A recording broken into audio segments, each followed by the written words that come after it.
नमस्कार, मैं दुलारे अंसारी और आप देख रहे भारत 36 नेशनल। 2 दिन बाद प्रेस क्लब का चुनाव होना है 17 तारीख को। पर चुनाव से पहले दोनों ही पार्टियां अपने अपनी दावे दे रही हैं। हमारे साथ अनिल पुरुषोत्तम जी हैं, जिन्होंने इससे पहले भी पत्रकारों के लिए जमीन दिलाई, घर दिलाया और न जाने बहुत सारी चीजें की है। देखिए, इस बार चुनाव है और 5 सालों से नए मेंबर को भी नहीं बनाया गया। अगर आप चुनाव जीतते हैं तो क्या कुछ मुद्दे अहम होंगे इस चुनाव के बाद? देखिए, सबसे पहले तो जो पुरानी जो वेलफेयर की स्कीम है जो हम लोग के कार्यकाल में होती थी, जिसको बंद कर दिया गया, उसको हम चालू करेंगे। जैसे कि किसी का निधन हो जाता था सदस्य के घर में, परिवार में भी, तो हम उनके घर में 10,000 रुपये अनुदान देते थे। पत्रकारों के बच्चों के लिए जो है शिक्षा विक्षा के लिए ब्याज मुक्त लोन का प्रावधान था, उसको बंद कर दिया गया है।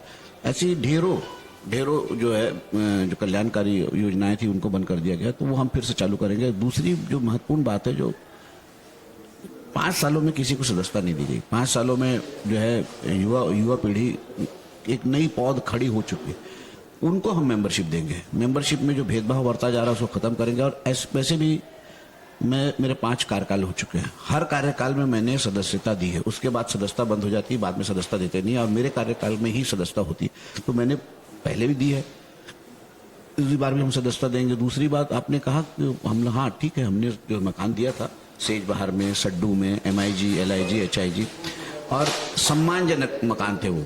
हमने BSUP का व्यवस्थापन वाला झोपड़पट्टी वाला मकान नहीं दिया था, हमने सम्मानजनक मकान दिए थे और 700 मकान दिए थे।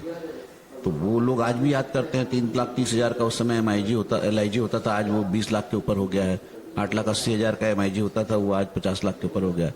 तो हमने तो परिवारों के लिए, पत्रकारों के परिवारों के लिए जो किया है वो हम करते ही रहेंगे। उसके अलावा पिछले 5 सालों में जो आर्थिक गड़बड़ियां हुई हैं उसकी हम जांच कराएंगे और उसके खिलाफ वैधानिक कार्रवाई होगी। 2 बातें बताई जा रही है। पहले ऐसा था कि सिर्फ दैनिक अखबार को देना है सदस्यता, पर बड़े बड़े दैनिक अखबार के संपादक, ब्यूरो चीफ ने छोड़ करके अपनी पोर्टल और अपना व्यवस्थापन चालू किया। इस व्यवस्थापन में सबसे बड़ी बात यह है कि क्या इस बार साप्ताहिक को, मासिक को या फिर पोर्टल वालों को जगह मिलेगी प्रेस क्लब में, या फिर वो लोग फिर से वंचित रहेंगे इन सब चीजों से? देखिए, सबसे पहले इलेक्ट्रॉनिक मीडिया को सदस्यता 2000 में मैंने ही दी थी। 2000 में अध्यक्ष मैं बना था और उस समय 2000 के बाद मैं खुद इलेक्ट्रॉनिक मीडिया में था। तो इलेक्ट्रॉनिक मीडिया को दिए थे।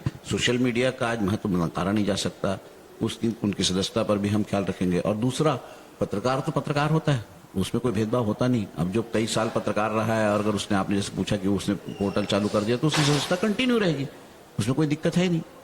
और हम कोई सदस्यता सूची से किसी का नाम हम नहीं काटेंगे। लेकिन हाँ, सदस्यता में जो गलत लोग हैं तो उनको जरूर हम कचरा जरूर साफ करेंगे।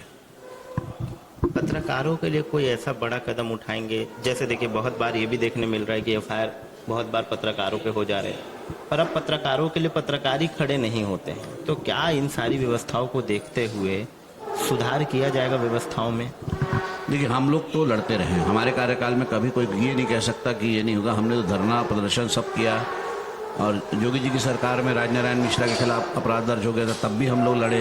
हम तो लड़ते रहे और मैं तो हैरान हूँ, पिछले 5 साल में सदस्य लोग क्यों किसी पदाधिकारी पर दबाव नहीं डाल पाए। मेरे समय में सीधा मुझसे कहा जाता था कि अध्यक्ष CM से लड़ो, CM से बात करो, और हम लोग लड़ते रहे। क्योंकि हम लोग राजनीतिक गुलाम नहीं है। जिनको राजनीतिक गुलामी चाहिए, और हमको, हमारा उद्देश्य भी है कि हम इस प्रेस क्लब को राजनीतिक गुलामी से मुक्त कराएंगे। हम स्वतंत्र हैं, तो हमको अपनी बात रखने की स्वतंत्रता होना चाहिए। हमको किसी पार्टी का मुंह देख के बात करने की जरूरत नहीं है। और लड़ाई की बात, तो लड़ाई तो हम सड़क पर लड़ते रहे, लड़ते रहेंगे। एक आखिरी सवाल कि 17 तारीख को चुनाव होने हैं। चुनाव को लेकर के आपकी तरफ से क्या क्या तैयारी है जो पूर्ण हो गई है, और कितने आश्वस्त हैं इन चीजों को लेकर के आप? आश्वस्त तो जो हार रहे हैं वो भी रहते हैं। चुनाव में कौन आश्वस्त नहीं होता? मैं भी आश्वस्त हूँ, और जनसंपर्क हमारा पूरा हो चुका है, और जो व्यक्तिगत संपर्क है वो भी हम लोग लगभग कर चुके हैं।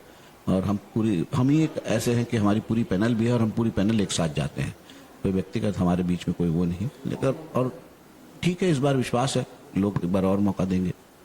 देख सकते हैं कि प्रेस क्लब में 5 सालों से न चुनाव हुआ और न किसी नए आदमी को सदस्यता दी गई। नए पत्रकारों को सदस्यता से वंचित रखा गया, और वो न जाने कितने संघर्ष के बाद आज वो दिन आया है जब प्रेस क्लब में चुनाव देखने को और सुनने को मिल रहा है। 17 तारीख को देखने के लिए मिलेगा, और अभी तक सुनने के लिए मिल रहा है कि 17 तारीख को चुनाव होना है। इस चुनाव में कौन जीतेगा कौन हारेगा, खैर ये 17 तारीख के बाद ही पता चलेगा।